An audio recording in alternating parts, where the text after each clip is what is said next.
squares solution, which is actually a pretty short and compact formula that directly solves for the lowest cost, and that's basically what linear regression is. Like a weight vector that just is auto-solved for you, basically? Yeah, because you can do a linear regression by gradient descent, or you can just get the linear regression. Interesting. I'm not super familiar with that. Maybe I'll explain later, but like that's pretty cool. That you can just like solve it. I'm assuming for very small networks though, right? Or like how big of a Just for linear. Linear So if there was is like no a really small network. Huh? Sorry. a linear Yeah, linear what was the thing? Linear regression network. A linear regression is basically just one layer with no activation function. One layer. It's true, because it's just Yeah. a matrix Just multiply. maps inputs to outputs using a linear sum. Oh, like you mean two layers side by side? Sorry, Yeah. Okay. I was trying to do that. Just like input output. Great. Well, it's like it's one layer of weights. Yeah, okay, I one see. layer. I see. Yeah. Because the values themselves don't really exist. True. Except for the initial. Not Well, even then. Yeah. With respect to, or not with respect, but like from the perspective of the network, they don't really exist. Just Something yeah, like they that. pulse them through. So, someone have please, for the love of God, like tell me I did something like funky or you don't understand something because I do want to clarify. Let me know anything confusing about that formula right there, how I reached it, why I reached it, why it works, anything.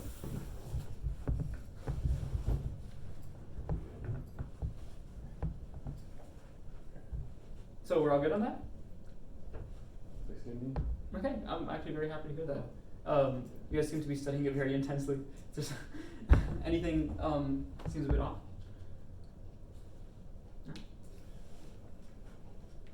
That was good. Great. Okay. Can we use like NumPy or something? Just Yes. To do this for you? Yeah. Yes. Yes. Yeah, Okay, yeah. No, 'cause- you will yeah. never have to do You don't this. you don't do this all by hand. You'll just Thank leave you. it. use NumPy. We use tools that are I'm sorry, TensorFlow. Yeah, You mean TensorFlow? we use tools that are even more specialized than NumPy. Yeah. Like You they're can- specialized to actually contain the exact algorithms that we need. Can NumPy? It NumPy can. NumPy Yeah, just yeah, matrixes NumPy can't do and stuff, derivatives. right? Yeah. It can if you Yeah. force it to, or you What? You can, you have to do it manually, or there are NumPy alternatives that can actually do derivatives, like Jax is one of them.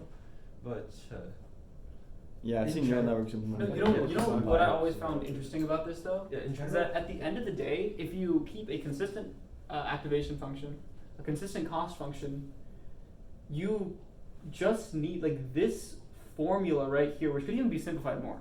Like I'm not even kidding. Like I see a bunch of the same variables. Could probably like pull some stuff out. At the end of the day, that is a 1, 2, 3 variable function, 3, and that 1 and 3 variable function. 2 of which, actually all 3 of which, can be just applied basically anywhere in the network, because every single node except the last layer, which doesn't have any weights to update by the way, has nodes before it and weights before it. So this formula right here is actually only applicable for the last layer. And I will explain how we can move backwards with one last chain rule. Okay.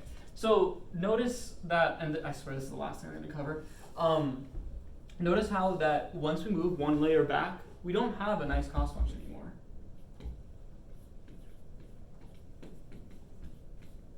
This doesn't exist.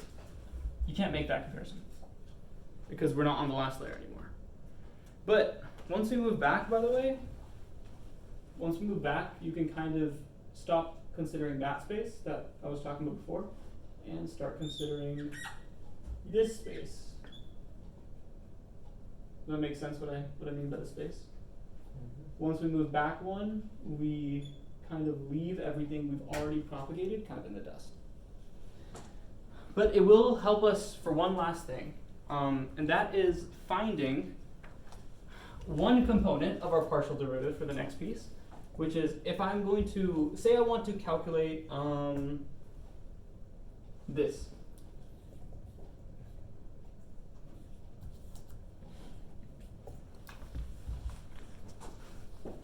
I want to calculate that, which is like just like that. See, same branch right there. If I want to calculate that, right? Let's do the same split we did before and see where it gets us.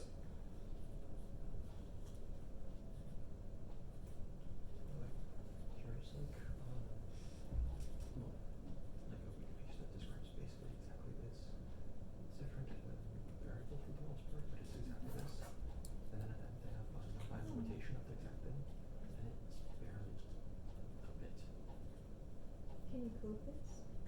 Like, Oh, you just sent us our So- response to- Notice here that this looks pretty damn similar to what I had up there, right? And I will just tell you right now, I'll prove it later, but I'll tell you right now, this is calculatable just like I did before, exact same thing. This is also calculatable just like before, exact same thing. What isn't calculatable though is this, because which function do we use to get derivative number one of this in this case? We use this one, which is invalid now. So how do we find it? Let's do another chain rule split. We're going to split By this. the way, the source where I first learned about this from, like, ninth grade or some shit. Wait, I should This is have that equal up. to Yeah, well, it's cost like by now. over You need to like pay for it. ZL times Yeah, del it's just, like, ZL by now. over The article itself is free. del AI L minus 1. This is the most confusing thing when I learned this initially. Why? Like, why this, right? And you'll see why in a second. First off, why this works is you can cross those two out, you get del C over that, and that plugs into there, and you can do your whole anything like we did before. But we can't calculate it like we did before. We've got to split it up one more time into pieces we can actually find. A big part of the split is like so it is possible to find it without being like a robot, because otherwise you just need to do hell derivatives. I mean, we did, but it would be even harder. Okay, that's- So how do we find this? Exact same thing we did before. We do del ZL C, in this case. Oh, actually, sorry. Oh, my bad. We've already found this, actually. Because notice how I'm not doing Z of L minus 1, like I am here. This is just Z sub L. That would be the combination of these two right here, which is this part of our function. So this just goes to 2 AOL minus y hat times AOL times 1 minus AOL. That we already have. We've already calculated it. We know it works. This section right here is the last derivative we have to take for this whole thing to work. We take del over del A sub I L minus 1. And since we want to get that z on the top, we use our little raw activation function from here.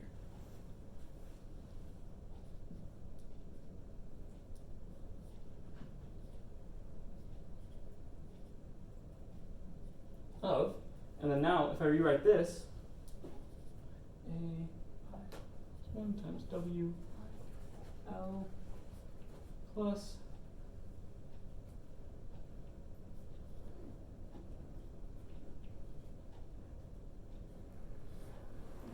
now,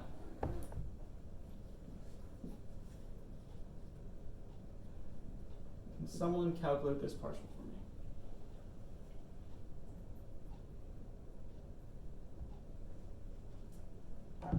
WI. Correct? Because we can ignore this just like before, and this time, because we're not taking respect to WIO, we're taking respect to the other term. So this becomes the x, this becomes the 4. And then derivative of 4x is just 4. Derivative of this is just W super I sub L. So therefore, we just chunk this into here. And now we have another formula in which we have, and this is going to be the longest one I'm going to write, so just bear with me. We have 2 AOL minus y hat, okay, times AOL times 1 minus AOL times W super I sub L times del A L minus 1 del Z I L minus 1 times del Z I L minus 1 over del W I L minus 1. And that all equal to del, oh, that's backwards, del C over del W super I sub L minus 1. Now this right here these two oh my god, I messed up the big, okay. These two can be implemented recursively.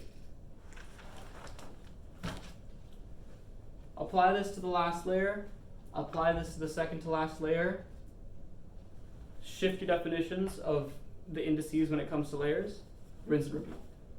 And now you can see why I picked this architecture right here for the neural network. Because this backpropagation right here can be split into two parts. Find the partial derivative of this and the partial derivative of this. Then we just move back one node. And we do the exact same thing with a little influence from this. And then, if we had more layers, something like that, you pretend this was the last layer. And now this is the second to last layer. Exact same thing all over again. Because you have the variables for that. Because the only thing differentiating the last layer is when we start off. Once you are able to find certain things, like I said, the reason I was talking about spaces is because if you consider this a space, you have a forward node and a back node. Now you can propagate this, you can propagate that. Now move your space. Now you have a forward node and a back node. Propagate this, you already propagated this, now propagate that one. Move your space over and over and over again, and you will ultimately find this vector, which you can apply using this function, which will update the weights in your network. And that is one step of gradient descent.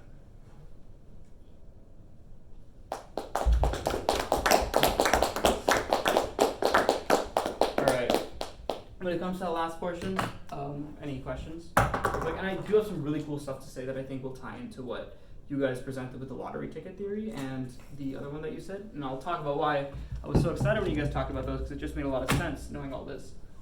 Anyone have any questions about that? You're in 311? Yeah. You're gonna like induction, I think. Oh boy. I think you're gonna have a pretty easy time with 311. Hopefully. Yeah, you probably will. I didn't. But you Can I say something, guys? If you want to cement this in your head, tonight, watch episodes 3 and 4 of 3 Blue, 1 Brown neural network and backpropagation series. That is it. Just episodes 3 and 4. If you can understand like 1% of this, you already know 1 and 2. 3 and 4 is basically where I got all this information from. It is seriously not that bad, and obviously he has a video and like is able to move stuff and like visualize it a lot more. Super, super helpful. Please check that out. Only thing is, notice that I did this like weight by weight. He does like layer by layer kind of vector stuff. But keep in mind that at the end of the day, these are all independent variables, technically. They're tied into the cost function is not independent whatsoever. But notice how like in f of x comma y, x is an independent variable, y is an independent variable. They move independently of each other. They can change independently of each other. Just like that, these are all independent variables in a vector. We can calculate each one of them separately. We can propagate each one of them separately, and then we can apply it all to the network. And with a little bit of black magic, it works. Like, it's crazy. Mm-hmm.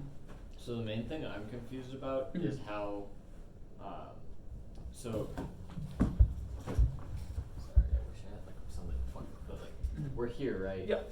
And then we're gonna take the derivatives. The derivatives tell you the slope at, like, with respect to that variable. Mm-hmm. But without setting it to 0, how do we know that the slope is even gonna go down at all? Okay, I'll explain this again. Sorry, I don't think I explained this very well. You're thinking about traditional how we find the minimum of a network. Yeah. Or just a function. You take the derivative and you set it equal to 0 and you find the points, intersect, blah blah blah, you find those points. What you're thinking of is something like this, like The Newton's method thing, right? yeah. We're thinking of. You are looking for something like this, right? Mm-hmm. The derivative there is 0. Oh wait, you're talking about the complex Yeah. method. Never mind. Sorry. Yes, but can you propose a way to do this in multiple dimensions? To do this in multiple dimensions. Yeah, okay, so you take the partials and you set the partials as well. Sad. But you don't need to in this case. That's the definition of a gradient. So, okay, but what I'm saying is, like, without setting it to something, you don't even know. Notice how this finds the minima by jumping to it. We're not jumping to a minima. We're not like punching it. We're going towards it. Now, if you were to take this example, right, and then just like take the derivative here, Algorithm that doesn't have to be. right? Take the derivative here, and say, oh, it's like positive 4. Say you want to find the maxima, right? Move that direction. Move that direction again. You'll end up there. Okay, so where are we doing the? I think I can help. I think I can Here, help. go ahead. Oh Okay. yeah, I've been talking enough. You guys are tired of my voice. Let me, alright. So say we have a nice, graph like this. Kind of like the one you just drew, okay? Now, like you've been saying, we know that the derivative at the local minimums will be 0. But furthermore, we know that the derivative around the local minimas will also be close to 0, right? And we know that the derivative also tells us basically which direction is downhill, right? Because if the derivative is positive, that means if you increase the weight a little bit, the cost is going to increase a little bit. This is cost and this is our weight, okay? And if the derivative is negative, that means if we increase the weight a little bit, the cost is going to decrease a little bit, right? That's what the derivative tells us. So if we... Okay, I get it now. Oh. Got it. Alright, cool. Sick, thank you. Appreciate that. Okay, that is awesome. I'm glad that cleared up. Any other questions that we can like kind of clear up in an isolated space over here? Yeah, by the way, you don't really need to think about all of the derivatives and the specifics. Like, at the end of the day, all you really need to think about when it comes to backprop is that backprop is just the chain rule applied to the computational graph. Well, yeah, but like. Like, and then we just don't think about it beyond because I The whole- or the tensor whole flow point or of whatever. this is to we'll think take about it. the Anything, Yeah. okay, I will That's say, true. conceptually, anything beyond this line is going into like super heavy theory. This is not going to be modified. This is where the important thought happens, because this is just formulas to get you guys to understand and prove that this is true.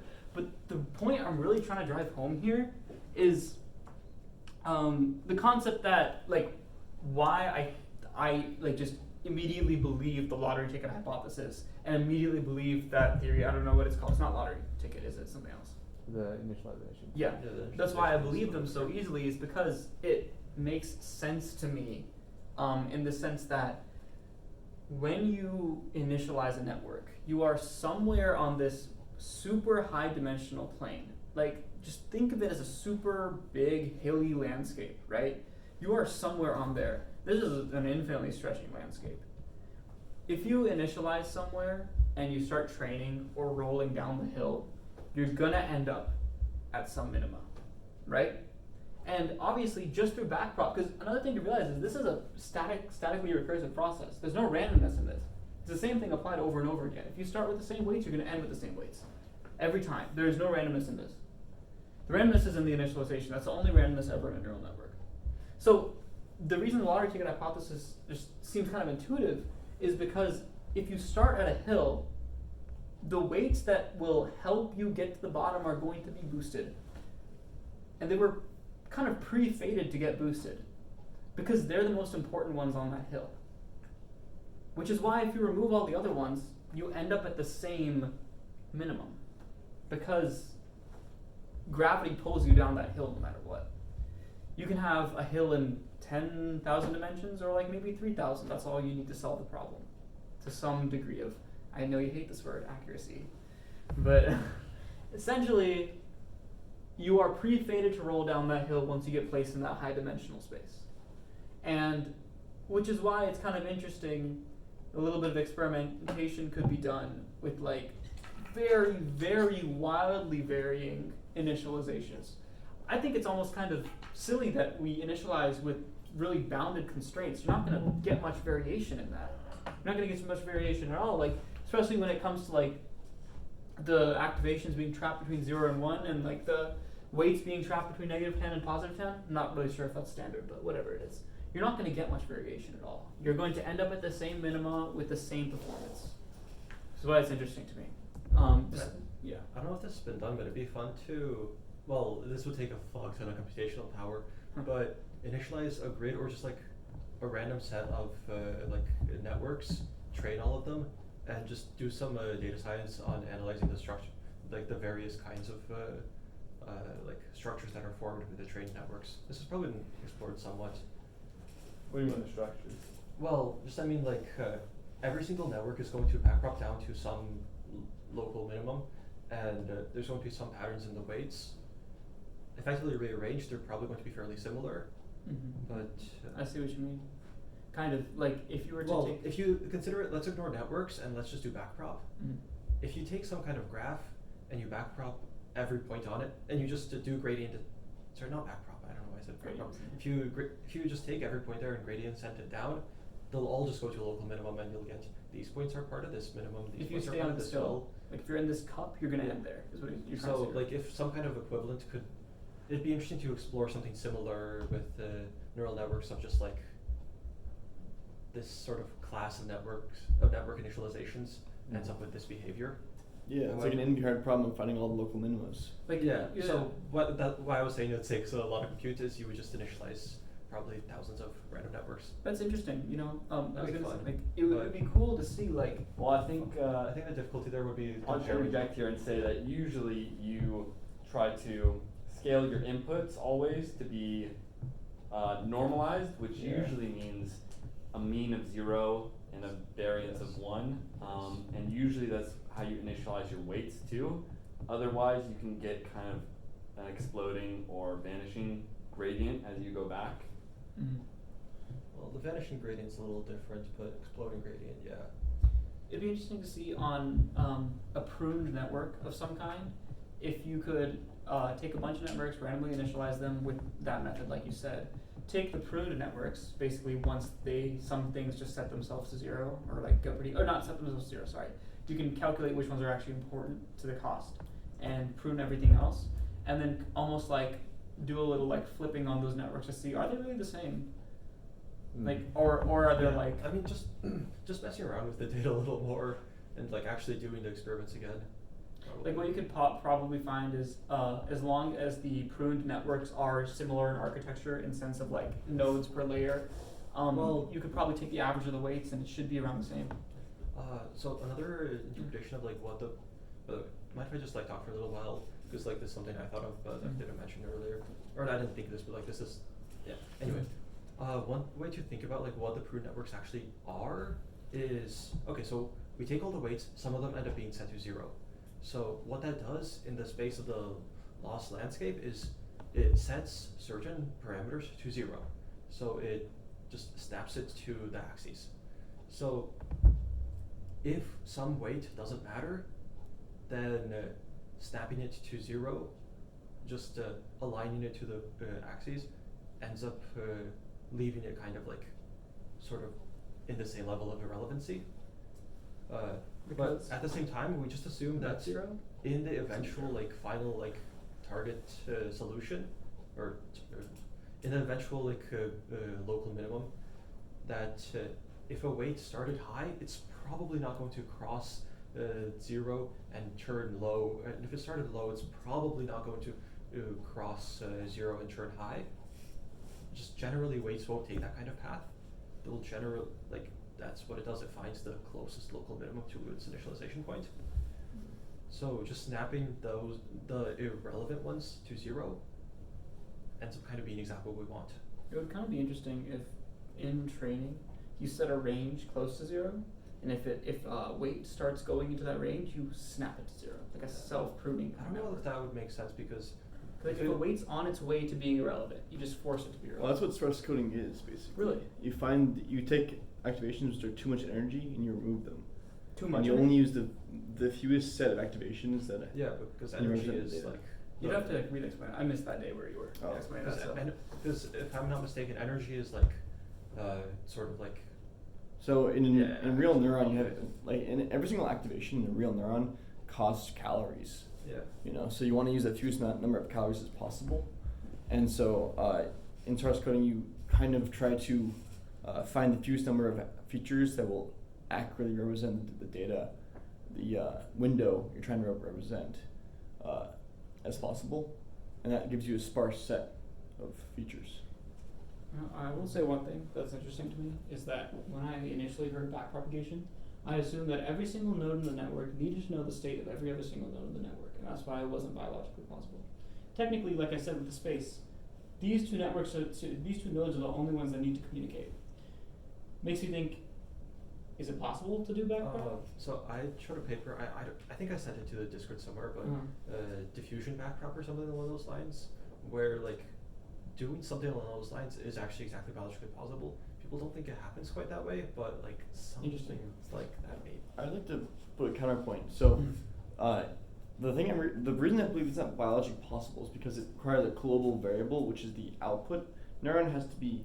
There's some the label. Cost function. Yeah, the That's cost function impossible. uses a global a label A and truth that is not every single yeah. neuron. So here's another counterexample to that. What if, like, at the end of the computation, wherever it gets the reward, because I'm going to assume it doesn't get the reward in some consistent place, and it just kind of magically appears somewhere. Let's say it does, and it just kind of diffuses away from that point, like whatever neurotransmitters do, they just kind of exist and kind of like magically diffuse through the brain in a localized area. Then it's going to start. So first off, it's going to diffuse through that entire area, so it's going to be a global like reward or punishment or whatever. The neurotransmitters are going to be semi-global in that region of the network that ends up being trained. And at the same time, they're diffusing most likely backwards through that bit of the network, because they start at the end where the reward or punishment is obtained, and they go out from there, but wherever they go. So, this is going to be a lot easier if I try. I have one thing to say after that. Yeah, but if we Try that one. There you go.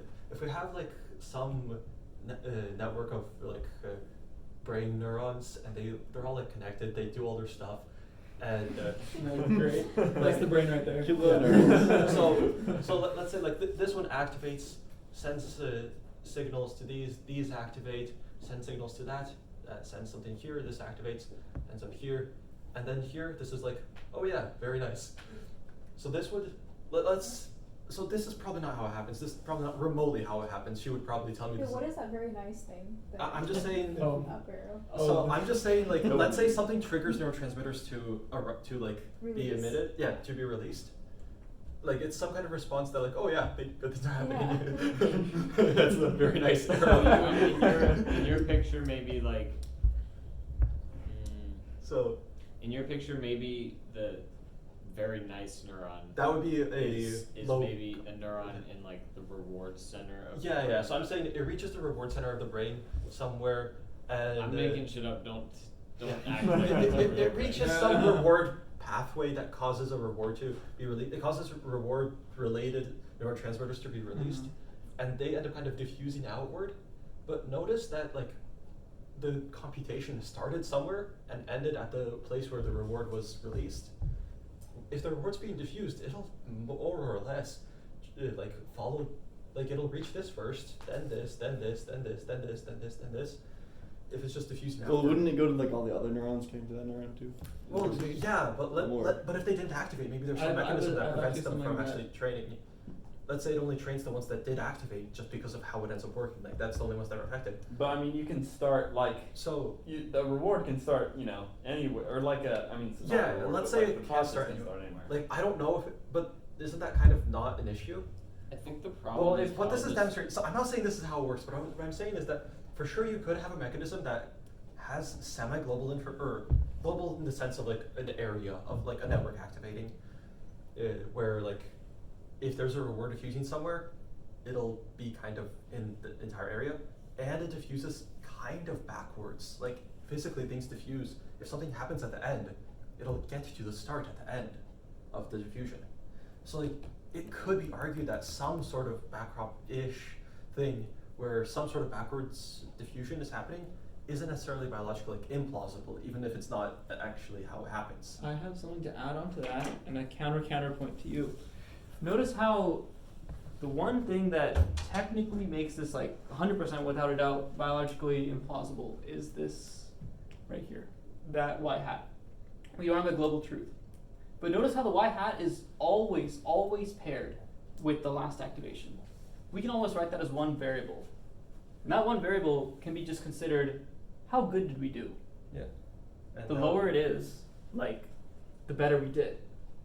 Which is possible to diffuse backwards, like you said. If you have something in which it would be a little bit inverted in this case, say the presence of some neurotransmitter pain something, right, is present, we know we have a high cost, because just turn these two terms into one and call it pain.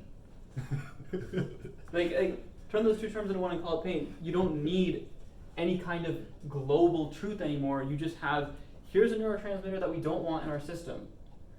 We have a lot of it. We update the neuron before us to not do that again.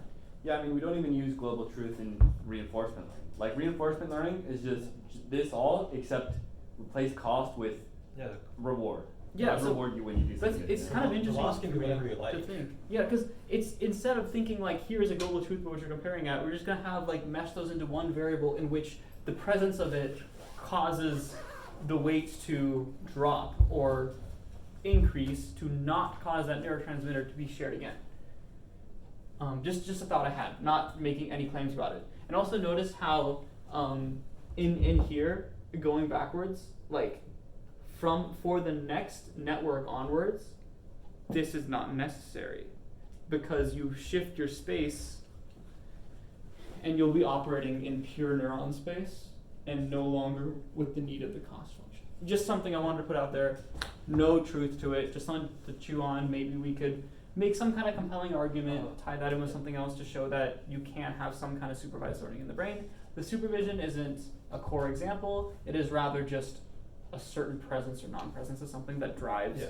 wiring. So that's something that I did kind of like make a mistake. I kind of assumed that you were already talking about the cost or the loss or the reward or the punishment as already being the global truth. I didn't really quite realize that that was being treated separately. But yeah, that's exactly the. Oh, so you're not treating this as the y. No, yeah, I was already assuming it the way that you're You're just combining described them. it. You're Yeah, combining those two I was already variables. thinking that way. I already had Okay. the cost like mentally combined. So Mhm. there's this paper that's basically what it does is it takes a neural network, just like a feed-forward neural network, and kind of arranges it almost like as if this were in the brain, how it would be physically arranged. Interesting. And then, well, that's not the interesting part, sorry. Oh, okay. Well, what I'm saying is that it basically takes the mechanism of having a reward at the end and diffusing backwards through the network, just like almost physically, like if we had a neurotransmitter diffusing, and uses that to create a mathematical derivation for backprop in a completely different manner that ends up being functionally similar. That's what I was thinking. Like the derivatives create formulas. Those formulas are static and calculatable. I think we get caught up in looking at all these symbols and just don't realize that these are just calculations at the end of the day. Yeah. So, I can talk a little bit about the biologically plausible stuff. Go ahead. So, well, I think first of all, maybe one of the things we want to look into is how there's a couple different mechanisms for reward or like representing cost. So you mentioned pain, and then there's also like dopamine, which will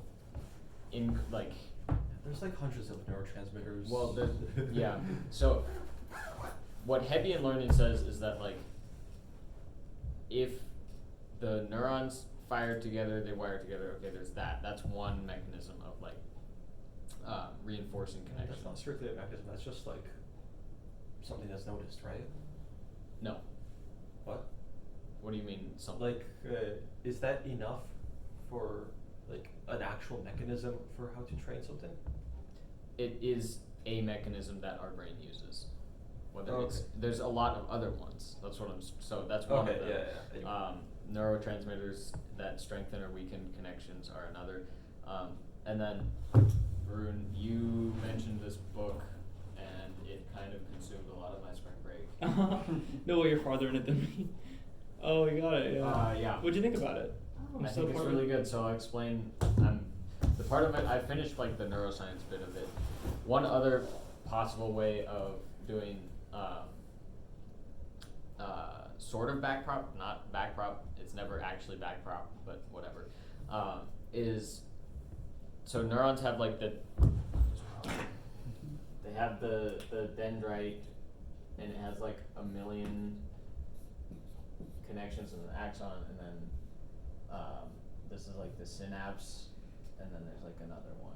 Could you redefine those terms for me? I kind of Yeah. shabby on them. This is the so Which like- which one is like the sender or the receiver? Okay, Sensor? so The sender or the receiver? Which one's which? Forget.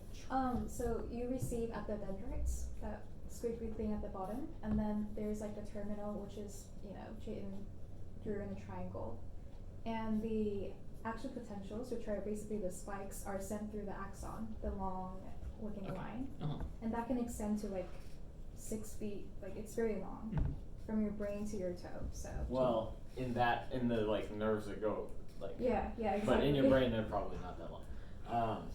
Yeah, I have a feeling that there's no learning happening on the Mhm. pathway to like Like moving your motor hand. neurons? Yeah, there is. Mm-mm. There's Like Muscle memory? it's the way you walk, right? Well, no, but like the control scheme for that's probably entirely in the brain or like near close to. Let's it, ignore right? that for now. You know what? That might not be correct. Well, but that has to be learned though. Like the control scheme has yeah, to the be control learned. scheme has to be learned, but it's not like you have to learn like. Okay, we're gonna Yeah. ignore that for Anyway. now. So the dendrites have a lot of inputs, okay, but you don't get like a lot of never mind, scratch that sentence. Whatever. Okay. So the dendrites have a lot of inputs, and then you have like this 0 or 1, it fires along the axon or not, okay?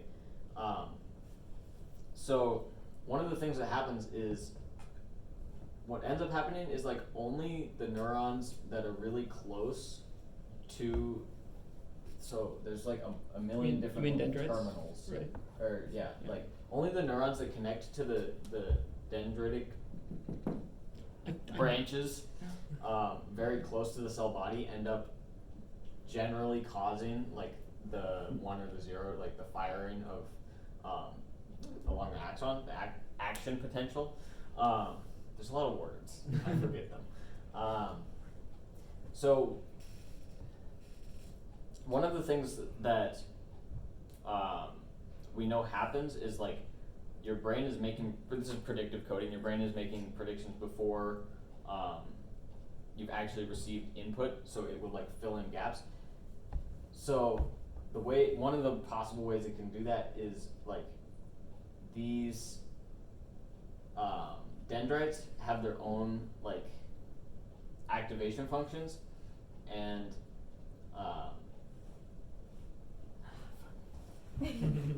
you know what? I'm gonna do a journal club on this sometime when I can explain it Yes, better. please. Yeah. Yeah. But Woo. there's Is there's this, a the, better is this the prediction part where you can kind of pre-fire neurons? yeah. Very vaguely So remember that. like the neuron. Let me see if I can like conceptually explain it without. and then like, explain it deeper later. Yeah. Okay, the neuron has an encoded prediction, and it will fire, and it has to do with like how the dendrites like have their own little action potentials that lead up to making the big action potential, and they get wired to encode that like prediction before, like as you learn. So then, when you encounter something new, you're predisposed to have that neuron either like fire or not. And then if it fires and it didn't predict that it was going to fire, then like a lot of activity happens. Whereas if it fires and it predicted that it was going to fire, it doesn't, not that much activity happens. So then that plays into the Hebbian learning where the ones that fire together wire together. Well, if it fires and it was already predicted, you don't need to learn that much. If it wasn't predicted, then there's like a lot of activity. This is pretty well observed. Like there's just more activity in the brain when your predictions are wrong. So it's like you're learning more. Wait, I'm And gonna then- add on to that. So in the reward pathway over there, our neurons basically makes the computations based on a subtractive fashion. So for example, I think like reinforcement learning, there's like division or subtraction or whatever, but our reward pathway actually, so there's like a thing called actual reward minus expected reward equals reward prediction error. And you can write that down. And so basically what happens is that if the expected reward is high, then the action potentials decrease. The number of action potentials decrease. So there's less firing when the expected reward is high. Less firing than the expected. Sorry, could you say that again? Less firing of the action potentials. So I said that the spikes transfer to the axon over there. So yeah, equals RPE, which is basically reward prediction error. So it's kind of similar to what we talked about. So, quick question. Coding. RPE goes up, what happens? What do you mean it goes up? Oh. It's dependent on if the reward is expected or not expected. Oh wait, so you said that if the reward is if the expected reward is higher, there's less. Sorry, If the actual and the expected is switched. So it's actual minus expected. So actual minus expected. Mm-hmm. How does that difference influence the amount of activation in the neurons? If the expected is high, then the amount of action potentials produced is low. So this is like If- amount. So basically, if there is no expected reward, meaning that whatever event that happened is a surprise factor, then there's a burst of action potentials. Lots of action potentials. Could I just like loosely apply this to that? This is kind of like taking a gradient almost, and then the firing is kind of like going backwards, like backprop, right? So Which very- ones very fire loosely. can be like backprop? Yeah. Yeah. You could also think of this as, But so if they're predicting their own activation, right? Like the neurons are predicting, there's like a predicted for a particular neuron, or? Yeah, so there's a paper recently saying that the dopamine neuron is acting as a prediction in the reward prediction Yeah, but system. on what like what is it predicting? Is it predicting its own reception of dopamine or its Yeah. own activation? it Okay. encodes. It's in a sense its own like expected predicted. Yeah, so this is a special neuron that does this, or? No, every neuron. Okay, every neuron does this. In the Good. neocortex. Good, that's they kind of think- what I was. This is a theory. I'll go over it later. That's what I was. thing to note. Okay, so what that sounds like is what it could do is every forward pass would essentially be a single diffusion backwards then. Well, it's both because you're both thinking and backpropping. Well, yeah, at all times, but like every time it goes forward, it also kind of goes backwards then, Right. because if it's predicting the rewards, then those predicted rewards end up influencing the rewards going back later. Yeah, exactly. So, Do you guys have a TD model or something? what model? TD model? No, reinforcement learning? It's for It's basically a model that says that the rear prediction error is generated by taking the derivative of the reward prediction. So it might be very heavily related to. that's why I was running a super O Oh. sub L minus y hat. Y hat is the predicted reward, expected reward. Just something I thought. So I think well, the thing is that this isn't to expect a reward on a global scale. This is expected reward on a per neuron basis. That's per neuron basis as well. Yeah, but like at every neuron, because every Oh, neuron every gets its- neuron would have its own cost. Yeah, every that's neuron gets weird. its own Yeah. reward. It's not like there's some sort of like global, because this comes down to like there's no such thing as a y-hat in the brain. That's what I thought, and then I Yeah, so You in said this that- case it's less y-hats and more something. something else like a y hat for every single neuron. Yeah, it doesn't. That's weird. It doesn't correlate as strongly, but Mhm. it'd be more to do with the That might be gradient. It'd reaching. be more to do with the scale of the gradients, probably. Okay, this is a conversation for a week when we have more information about neuroscience. Wait, are you gonna wrap it up real quick? Because I have one last thing. Yes. I have one more thing too. Yeah, were you gonna How talk many about of your you little, have one your more little funny thing? thing over Unlike here? you with guys, your I have nothing more. Okay, because I remember you mentioned you wanted to talk about finding it impossible. Yeah, I'm sure there is one, but I want to talk about robust initialization. Yeah. So basically, there's a way to initialize. You can take any neural network and train it to have high accuracy, and then train it for robustness, which usually lowers the accuracy, and also makes it more robust to the adversarial examples. Mhm. But in doing so, it turns out that you also make it very similar to other neural networks that are robust. So two robustified neural networks will have very similar structure when it comes to their weights. Like values? Or Yeah, they'll kind of like share Interesting. features almost. And the even cooler thing is, you can compare neural networks of independent architectures by training by using this very special method. By basically finding the correlation of amongst every single neuron to every single other neuron. And you can see that you can tell that the robustified neural networks are more similar to themselves than they are to non-robust neural networks. You know, I was thinking like, Makes sense. would it be nice to like just I was thinking like like a different way of training a network. Wouldn't it be interesting to take a very big network, like say one that is like meant for like MNIST like classification, right? And you train it on a single example. It gets amazing at detecting this single example, right? And you would structure it in such a way that the actual, what these center neurons see would actually not just be grain, if that makes sense. It would be some part of the two. So a convolutional neural network? Is that how it works?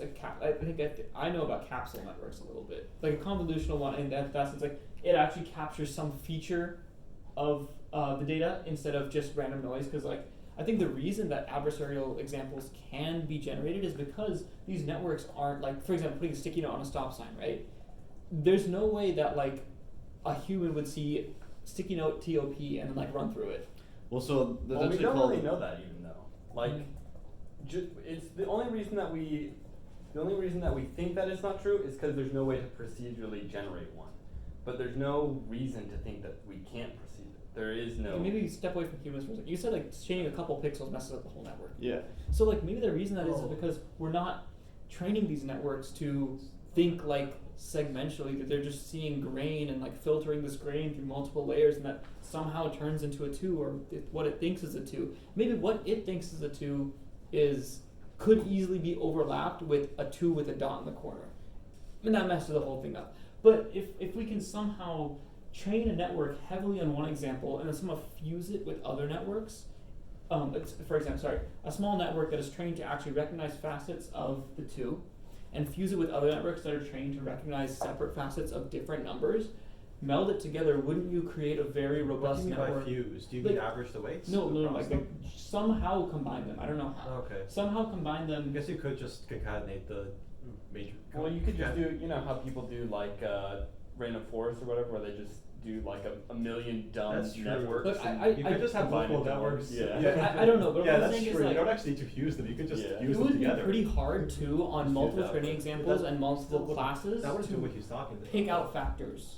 What I'm trying to say is, Well, convolutional nets kind of already do that a little bit. Yeah. what I'm saying is, could convolutional you nets- train it like single example, create a network like that, fuse it with other ones, so it actually, the network is like doing what humans do, looking for a curve and a line instead of looking for grain and grain and grain, and then Yeah. suddenly it plops out as a No, 2. yeah, that's like we can try But that. make it more like, robust in my yeah. opinion, because then a pixel wouldn't mess the whole thing up. Show you some shit. There's a really cool idea actually behind why we have some adversarial examples. And the idea is that the neural network is looking for textures, not actually for shapes.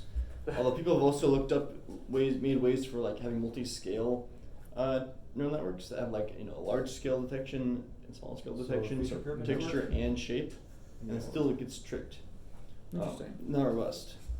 I just thought like if it went into shapes instead of like more this random output, because I'm sure if you visualize what those neurons saw, it would not be a shape. It would not be anything It's like not. that. Yeah. So it's- I'm wondering, would training a network to actually like incentivizing a network to actually cut out features somehow, don't know how, if it's even possible, would that make the network inherently more robust?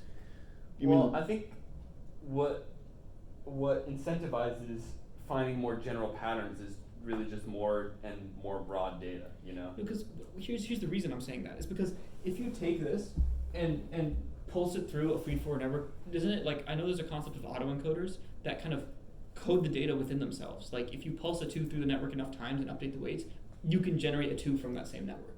Now apply that logic, but combine a bunch of autoencoders to get an actual classifier. I've done that before. Damn it. Yeah, you take an autoencoder and you like train it to make take a 2, make it smaller, and then you can reconstruct the 2. So but then you like cut off back end. You take the latent layer and you use that to train a classifier to give you a classification for imnist or whatever. And that is more robust, but still isn't perfect. I'd like to see. Okay. So, We're are you done. really- No, Okay. no. No. Discord. Yeah, please send it to Discord. Sorry, that did run quite long, guys. So are you really Oh. convolutional neural networks? No.